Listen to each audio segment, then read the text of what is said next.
Okay, so I want to talk more about the literary profile essay because that is what you are all writing. And in looking at your drafts and these initial exercises, there are a couple things that I want to point out. And first of all, the importance of voice. So we've talked about the importance of voice before. Um, Voice is so crucial to creative nonfiction because that is how we actually hear the narrator in any of the three subdisciplines of creative nonfiction, actually in any type of creative nonfiction.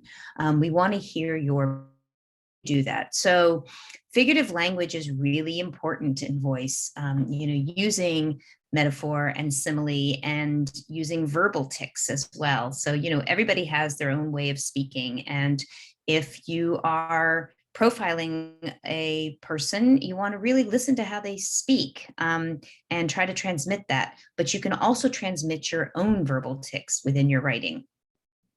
Which sometimes coincide with your sense of humor, and that too is important in your writing. From what I'm seeing, a lot of times that there's kind of an antiseptic sort of writing going on, where you're keeping yourself out of the essay. Don't do that. Bring yourself in. Your voice is also there, even though you're profiling somebody else. Your voice needs to be present, and then the relationship of the I to the person being profiled, even if you don't know that person, right? Most of you have chosen subjects that you do know, and that's even more important, that I can sort of be there. The essay is not about you, but your observations are really crucial here. Think back to our models, right? So Annie Dillard didn't know the stunt pilot, but we feel her presence there too, her interest in profiling this person.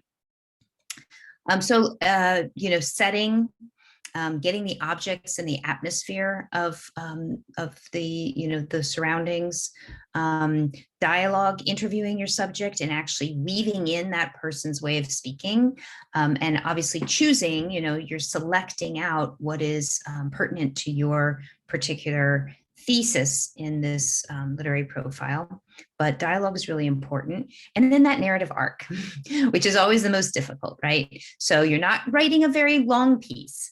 Remember that you just have to bite off a little edge and see, what are you focusing on, and let that focus dictate that arc. See that your conclusion, picks back up again on how you introduce your subject. And again, our model should be really helpful for that. Okay, I just want to look at two types of description. So there's objective and impressionistic description. And I would like you to try to use both in your literary profile. So objective description attempts to report accurately the appearance of the object as a thing it's in itself, independent of the observer's perception of it or feelings about it. It is a factual account, the purpose of which is to inform a reader who has not been able to see with his own eyes. The writer regards himself as a kind of camera, recording and reproducing, though in words, a true picture. Okay, so in other words, you're just sort of scanning the room. You're looking at at the person you're profiling, and you're just rendering in description without using too many adjectives. And those that you are using, really, thinking about what types of adjectives you're using to render what you're seeing. And then there's impressionistic description, and this is very different. So this is where you're trying to get mood or feeling that the object evokes, or the person even evokes in the observer, rather than upon the object as it exists in itself.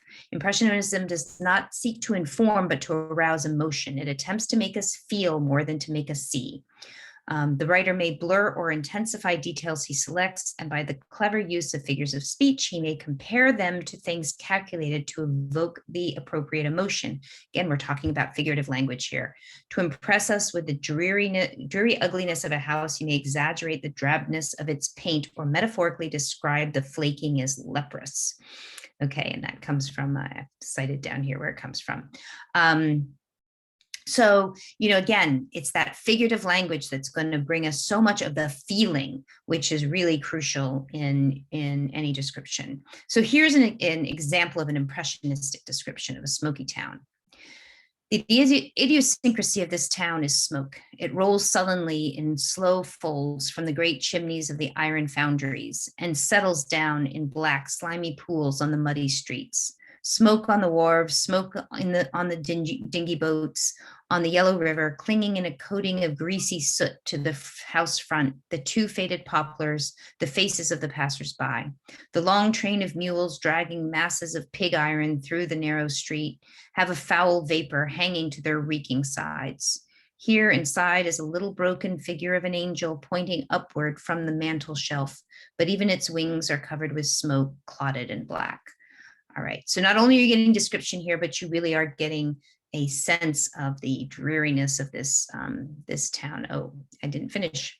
Smoke everywhere, a dirty canary chirps desolately in a cage beside me. Its dream of green fields and sunshine is a very old dream, almost worn out, I think. All right, so that is describing a Pennsylvania mining town, and so canary is definitely chosen on purpose there. But look at that. A dirty canary chirps desolately in a cage beside me. Its dream of green fields and sunshine is a very old dream, almost worn out, I think. And of course, that's not just referring to the canary. We are getting a lot more information there about the people in this town. Okay, and this comes from the profile we read on Ernest Hemingway. And here, so this was, just to remind you, this was what we just read is an impressionistic description. Now we're reading an objective description, okay? An objective description is giving you more just what the thing looks like. And yet notice how Ross also, hones in on certain details. It's not just anything she's telling us, and that gives us character as well. Hemingway had on a red plaid wool shirt, a figured wool necktie, a tan wool sweater vest, a brown tweed jacket tight across the back, and with sleeves too short for his arms. And I underlined that because that gives us something, right? Gray flannel socks, slacks, argyle socks, and loafers, and he looked bearish, cordial, and constricted. Okay, and those three adjectives, and again, we are seeing a lot of adjectives here. However, they are very well chosen. Bearish gives us something about his personality that contrasts with cordial and with constricted. And remember, so much lives in contrasts. Okay, so if you just have three of the same words, ugly, dark, and damp, it doesn't give us as much surprise as bringing together words that don't necessarily go together. His hair, which was very long and back, was gray except at the temples where it was white. His mustache was white, and he had a ragged half-inch full white beard. There was a bump about the size of a walnut over his left eye. Again, very specific detail. He had on steel-rimmed spectacles with a piece of paper under the nose piece. And doesn't that give you a lot about his personality? What type of person wears steel-rimmed spectacles with paper under the nose piece? He was in no hurry to get to Manhattan, which is a lovely way to then, get us right into the essay. Okay, so I just wanted to point those things out to you because that is what I want you to be more focused on as you're going into your own literary profile essays, because what I'm seeing is less of that and less of really rendering who these characters are. Let them talk, let us enter into the world instead of telling us about the character. Let us hear them, let us see them. And I want more of you in there. I don't want it sanitized of your own voice and your relationship to these people, whether or not you know them. And again, in most cases you do, but even if you don't know the person, there's a reason you're there. There's a reason you've chosen this particular person to profile. And I want to hear that.